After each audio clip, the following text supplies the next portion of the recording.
So, Dispatch is amazing.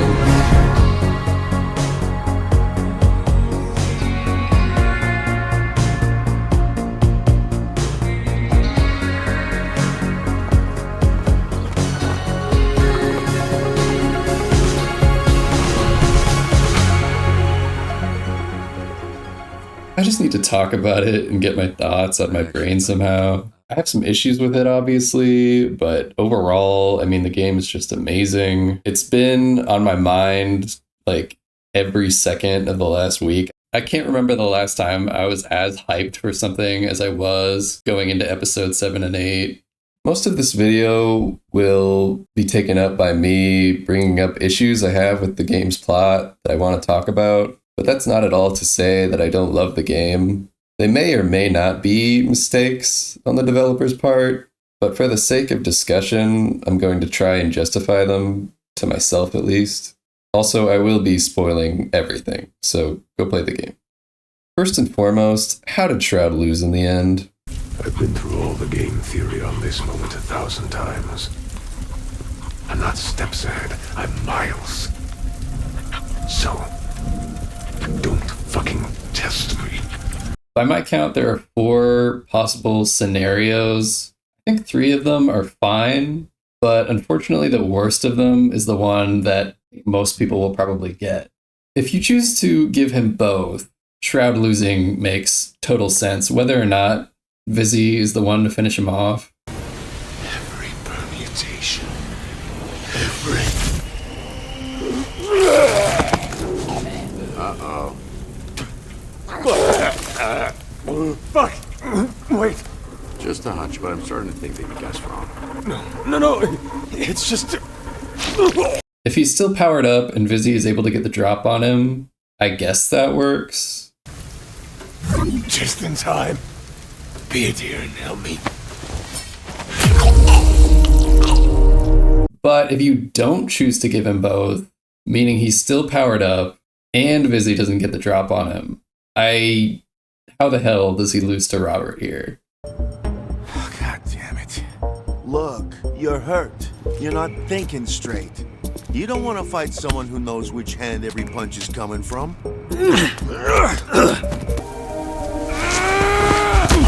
I guess Shroud was so surprised Visi would take a bullet for Robert that it throws him off. But that leads to a larger discussion of why in the hell would Shroud still trust Visi at that point.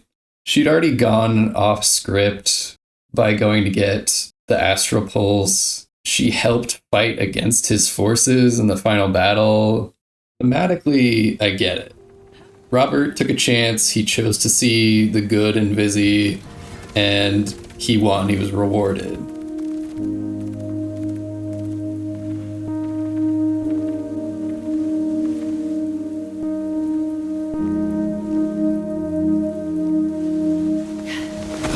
Whereas Shroud obviously didn't expect that from her.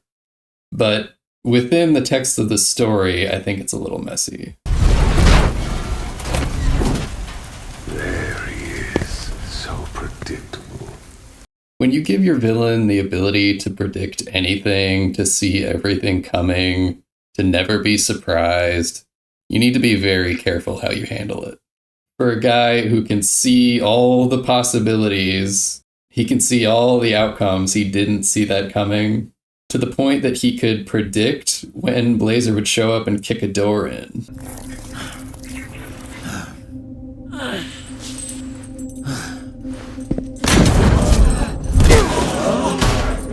I guess he could have had a camera, but what were Shroud and the bartender talking about at the bar? I mean, I hope they all die. I'm serious. Any dumbass walking into a trap that fucking stupid should have the plug pulled right now. Just pillows over faces.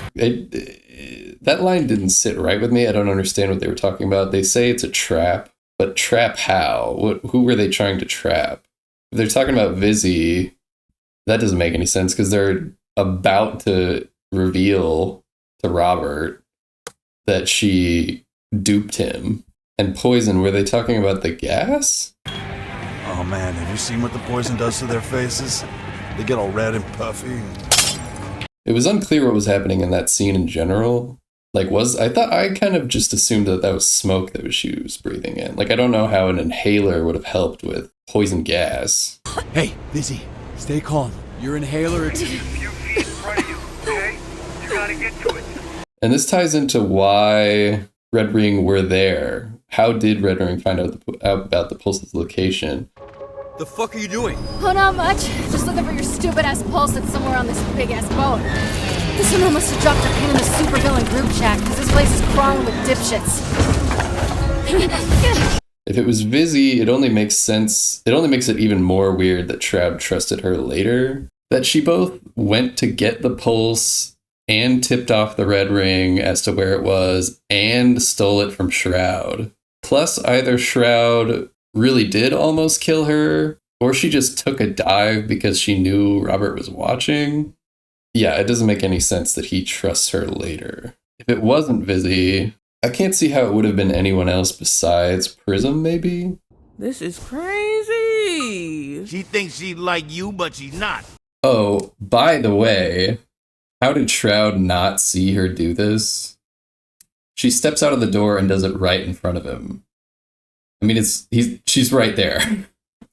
And I'm guessing he's got night vision on his helmet. Is this implying that he knew all along? But that doesn't make any sense because the entire point of his plan is to get his hands on the astral pulse. A big thing that I think will bother a lot of people, why did Visi keep the pulse? Are you sure he's right about Invisigal? Yeah. I saw the footage. What is her play? Why wouldn't she tell you if she has it? I don't understand what she would want it for unless she's trying to keep you out of the suit. It's like if we assume that Blazer was right in her assumption that Visi was trying to protect us, keep us out of the suit, why wasn't she there, like, watching for us to make sure we didn't do something stupid or get into trouble? If she was worried about Shroud tracking us down, you'd think she'd be around, making sure that didn't happen.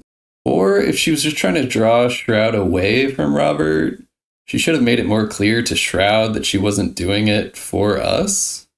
And further on that, why was Visi in the lab? No, brother. She ain't going nowhere. She tried to steal your mech suits. Oh, fuck off! What was she doing there? I can't think of a single reason that she would be in there besides, I guess, hijacking the suit and therefore drawing Shroud away. But does she know how to fly the suit? Like, that seems kind of thin to me.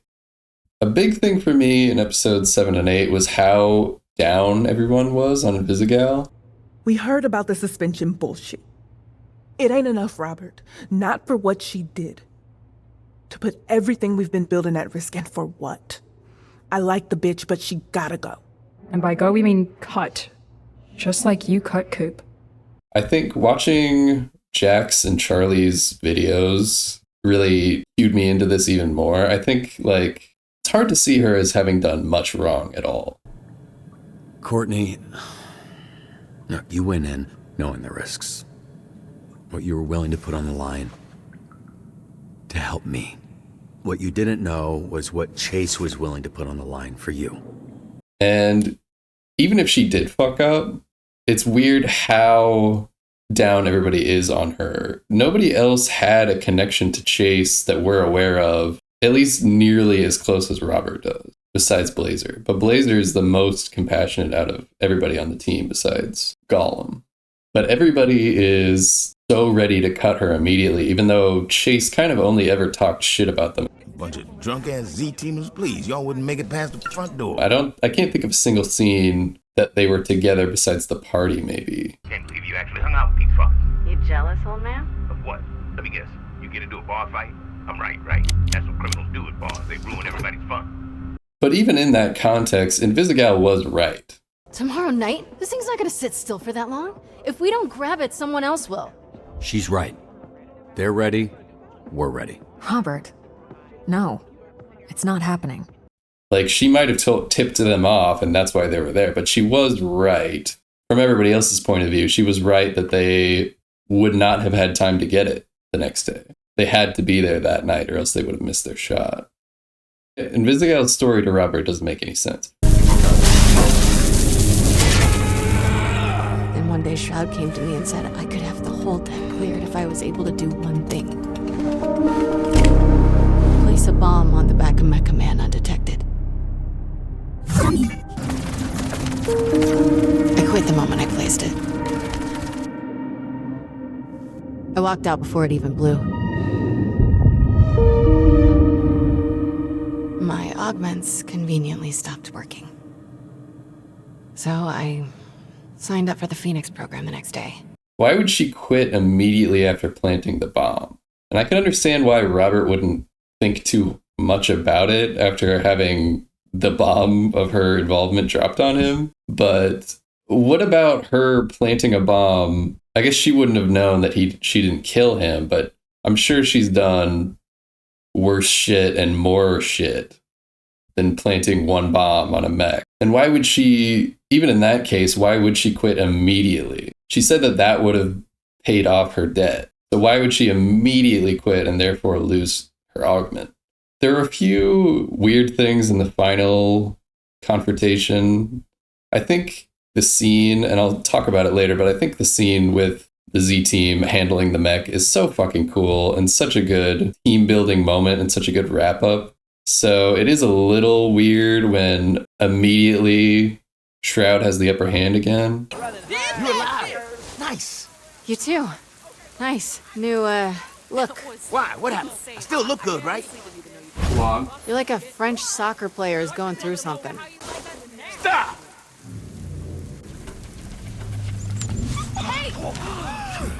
No. But I get why they did it, so you could have that final like choice of like whether to be merciful and like how things go with Visi. That said, how did Shroud get to Beef? Was Beef just sitting right there and he just happened to grab the dog? And how was he planning to kill him? He didn't even hold the gun up to the dog. I mean, I assume that's what he would have done. It seems like he didn't have any other way to hurt anyone. Because that's what he does when he goes to kill Robert, is he pulls out the gun with one bullet in it. But he didn't threaten the dog, and I guess that's probably just because that might be going a little far for the imagery. Like, it would have been a little macabre to have him threaten a dog with a gun. But I mean, he was talking about it. I don't know. He's not a physical presence. He doesn't have superhuman speed or reaction time. He can predict people's moves, sure, but I'm pretty sure Chase could easily make it to him before he has time to draw his gun.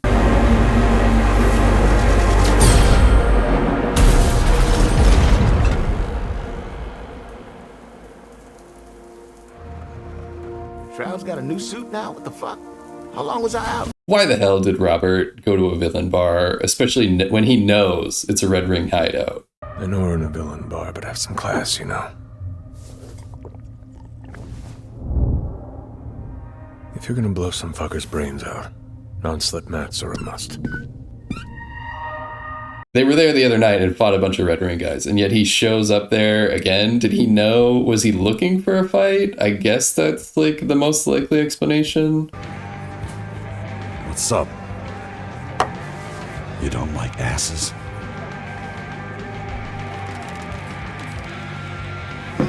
But he strikes me as a smarter guy than that. I mean, that's like probably the dumbest thing he does in the whole game. And I know he plot reasons, like obviously you have to make allowances. And he couldn't talk to the team, I guess, because he had just had that talk with them in the conference room, especially if he didn't go through with cutting Visi, and so they're all kind of mad at him. That leads me to another thing: is why is Flambe? Why does he have low morale in the final boss fight of episode 8 when he said, at least if you told the truth after the bar scene, that he was on Gollum's side?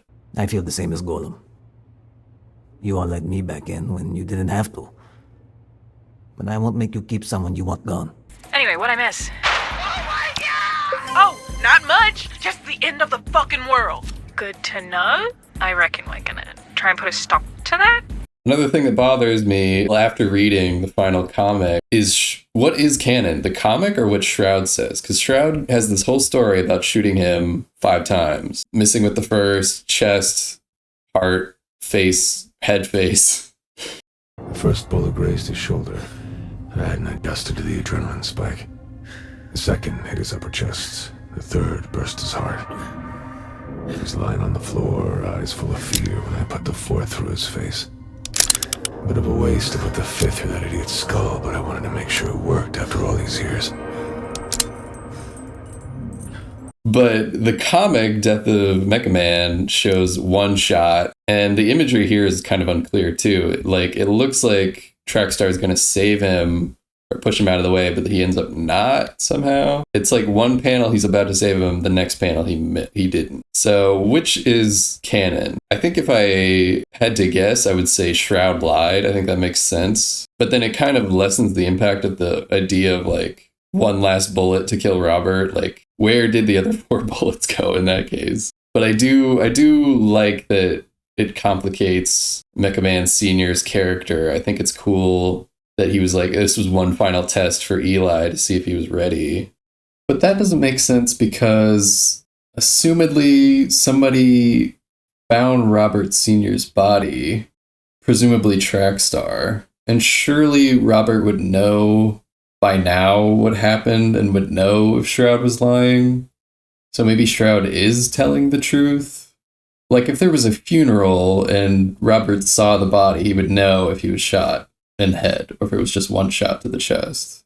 So maybe that implies that the comic is actually an in-universe comic, sterilizing the events or something.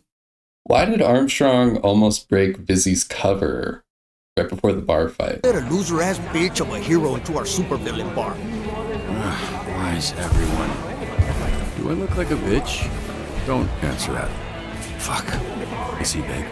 He's got big guy voice. Some parts of him are big. All right, from now on, team drinks are exclusively at Chili's. Are you lost or something, bitch? Or are you trying to get fucked up? A lot of bars around here, fool. Why'd you pick this one? You got a death wish, homie? Hey, look, I was just leaving. No one's talking to you, fucking what the... I see they finally gave you some arms that can reach your dick. There's some people that want to talk to you, Invisigal bitch.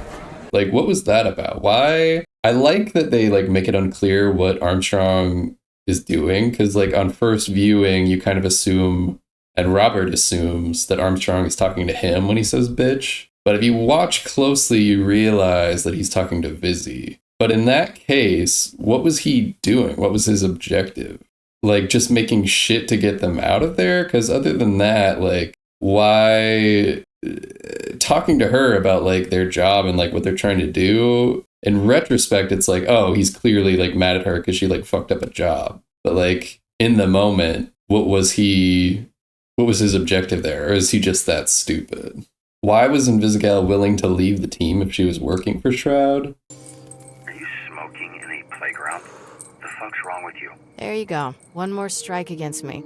You gotta get rid of somebody, right? I'm making it easy for you. No, you're quitting. You're not making it easy for me. You're making it easy for you. I think it's cool that this scene is recontextualized by what we find out later. Maybe this was her trying to quit. Maybe this was her trying to like take it out and like fail on purpose so that she doesn't have to go through with it. But it doesn't make sense if she was loyal at that point for her to do it. It does feel like, especially in 5 and 6, episodes 5 and 6, there were kind of canon choices, things that were meant to happen over the other choice. This is understandable. Like, you only have so much funding. Games are hard. It makes way more sense to me that Sonar would be in the bathroom doing coke over Coop getting drunk. It makes way more sense to me that Chase to be glaring at Visi to tee up the confrontation.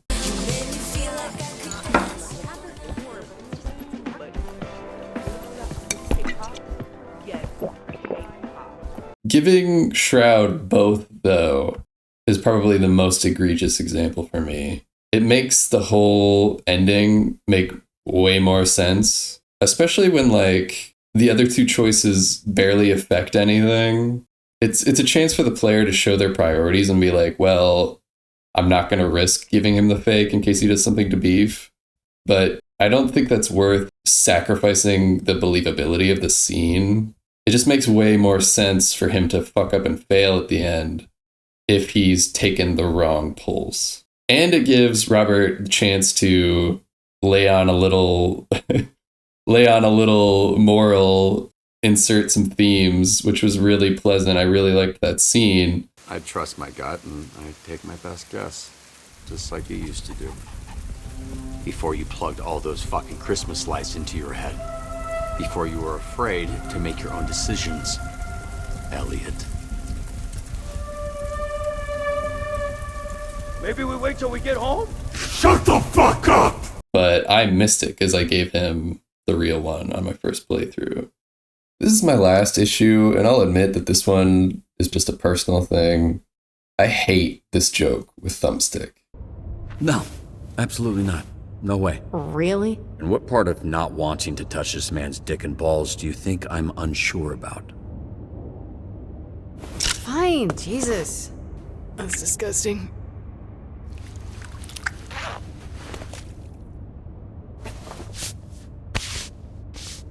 Doesn't even bother me.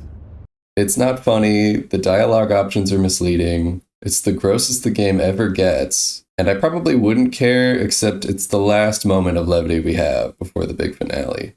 Here's some of the things that I was thinking prior to 7 and 8, my own theories and my own thoughts on how things would go. I never thought that Blazer would be a villain. And I think it would have really cheapened things if she were. I don't know. I just don't like the idea of like our window into the hero, into SDN, the person who like brought us into this new group of people was like in it for the wrong reasons and did it for evil reasons. Like, I think that would have really cheapened the whole thing. I was on board with the theory that Visi had planted the bomb. I didn't expect her to still be working for Shroud though, and I'm kind of surprised they went in that direction. The reveal that he planted her there just opens up so many plot holes. And if Visi did join SDN on Shroud's orders, why? She joined before Robert, so it couldn't have been for him. Did Shroud think SDN had the pulse already? Did he just predict that they would recruit him? So somehow he knew he would come out of the coma? Did Shroud just want a sleeper agent in SDN? It opens up a lot of unnecessary plot holes. The weirdest thing, though, I was super suspicious of Royd, and I looked around at comments and nobody else said anything about it. Everybody's just like, Royd's the best guy, Royd's awesome. And it's exclusively because of this scene in episode 2 where he asks where the pulse is. Focus on... Where the Astra pulse at? Lost in the blast while I was flying. No clue where it landed. I spent a couple weeks after it happened trying to track it down. It powered the whole suit. Yeah, it's the only piece of the suit my dad didn't have schematics for. That gonna be a problem? Might not. We figure them out. And I was sure I was right also because of this scene in episode 8. Trusted you, Visi. You were wrong for this. I defended for you. Fucking put me down! I didn't do anything! No! I caught you! I caught you red-handed. It break my heart, bro. But Visi is a traitor. She played all of us. I mean, tell me that this isn't exactly what somebody says in a movie when they're like, when they're lying, when they're the one who's like lying to you. Like, oh, she lied to us. I don't know. Now I'm just gonna gush for a while. I'm going to make love to you now. Because this game is amazing and it does so much right. I really enjoy the gameplay in this game. It feels like you can make the heroes your own. I want to go through it again and like make the most out of everyone. Have like just like the perfect synergies and like the perfect run. It feels really rewarding to nail a call, to get 100%, especially earlier on when like your heroes aren't at their best yet. And equally, it feels so defeating, weirdly, when you miss like a close shot or like you realize that you fucked up and you didn't realize what the call called for. Pun not intended. The final boss encounter of the gameplay with the whole city going to hell was fun. All of your heroes are maxed out, you're using everyone's powers and synergies, but they're still throwing wrenches at you. They're still keeping you on your toes, giving you new heroes, changing the rules. It's just awesome to feel like a well-oiled machine, but you're taking on the hardest challenge that you've met yet.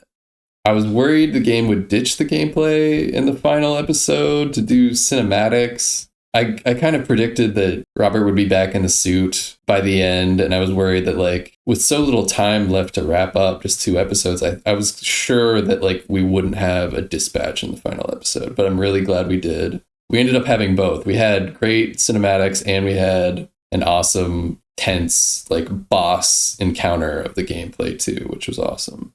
I love that everyone just agrees that Gollum is, like, the GOAT.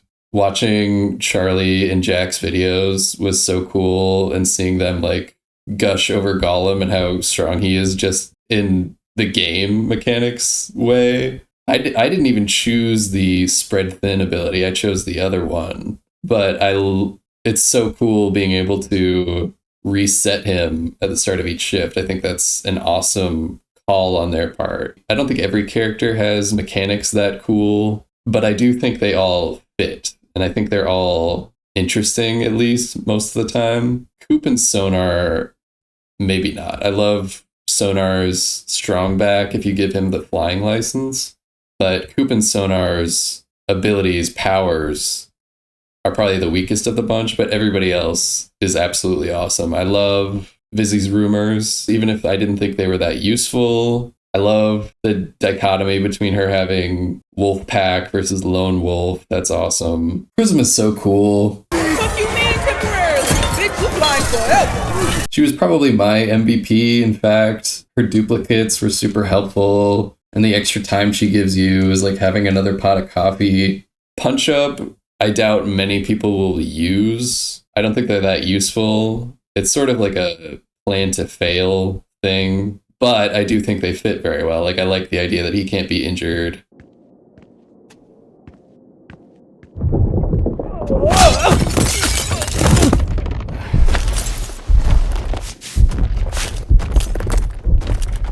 And that he gets stronger when he's injured. I like the idea that, like, because he's small and because he's, like, eager to be there, I guess, he'll make his own slot. Like, I think that's awesome. Malevola kind of has the same issue. In an ideal world, you would never have to use her power. You would never have to heal anyone. But it is still really cool that she can do that, and she can definitely come in clutch. You're cute. Flambés, I really enjoy. I think they're super fitting. The whole idea of him like getting cocky, getting fired up, but then like easily like crushed by a single failure. I think that's great. Invisigal. Yeah, so I might have to do that once a month or so as a release of my hatred for you. Waterboy is hilarious. The idea of him volunteering himself and getting a buff is so cute. What the fuck? I'm helping. To the point that I was actually sad I chose the holy water upgrade. Phenomenon being depressed is such a perfect handicap for him being so much stronger than Waterboy. But unfortunately, what I've learned is that I hate me. Like, he definitely is the right choice if you're trying to ace every call, but come on. I love that you can use Blonde Blazer in the final stretch of the gameplay. I'm really bummed I missed that somehow. I guess I didn't miss a call at the end there. I think kind of a shame, but I think that's awesome. And I love that she's like the most badass. I think that's so cool. I love this little smile from Chase as he's running. That was such a nice touch. Like, they could have made him do anything with his face, but the fact that he's just like happy to be back in the saddle and running, clearly like this is something he has to hold back from doing because he just loves it so much. You learn so much about his character just from him smiling here. There are a million other tiny animation details like that all throughout. You can really feel the attention to detail in this game. I love Robert as a protagonist. Robert has so many admirable qualities. He's so cool and charismatic. I can't imagine him any other way, and I can't imagine anyone other than Aaron Paul in the role. I love Blazer and Visi as love interests. I think they're both so well characterized. And you really can't help but fall in love with both of them. The voice work from everyone is so good and so refreshing, particularly Jeffrey Wright, Laura Bailey, and Aaron Paul. But I think everybody on the team pulls their weight. If I'm on the clock, you shouldn't be pegging me with anything, Robert. That's extremely inappropriate, especially since I'm usually the picker, not the peggy. I love the fight in the bar. I've been playing that song nonstop for like a week. The direction and editing here are just absolutely sublime. I love the party scene. I think it's fucking awesome. The music fits so well. It's so fun to watch everybody working together. And you can say that about the final confrontation too. So many games, so many stories don't show you the characters together and doing what they do and like being at their best. And without that, it just feels like, oh, they're broken up or oh, they're mad at each other. Who cares? But you see them together, you see them happy, you see what life could be if everything works out. And that raises the stakes, and it makes the bonds to you and these characters and to each other so much stronger. And I love the scene where you give him both, and I'm really sad I didn't see that one first either. I think it's a moment for like Robert to show his contribution outside of Mechaman and to like outsmart the bad guy even with all his predictive powers and shit. I think it's great. I think it makes everything make so much more sense. I think it's so fitting. I'm sure I have more thoughts. I'm sure there's things I haven't thought of yet. I think I'm gonna play, maybe not right now, but I think I'm gonna play through the game again and see if I can spot more things, because just watching some clips, I thought of a couple more things. But I think this game's amazing. I haven't had this like empty feeling when something's over for so long. That feeling of like, it's over and that's it, and now I just have to deal with that. I want more time with these characters. I just want more, and that's the best thing that art can do to you. I think it should just leave you wanting more. The soundtrack, the art, the characters, the writing, the beef, everything in this game is fucking awesome. I'm so glad I played it. If you haven't played it, go play it. And thank you for watching.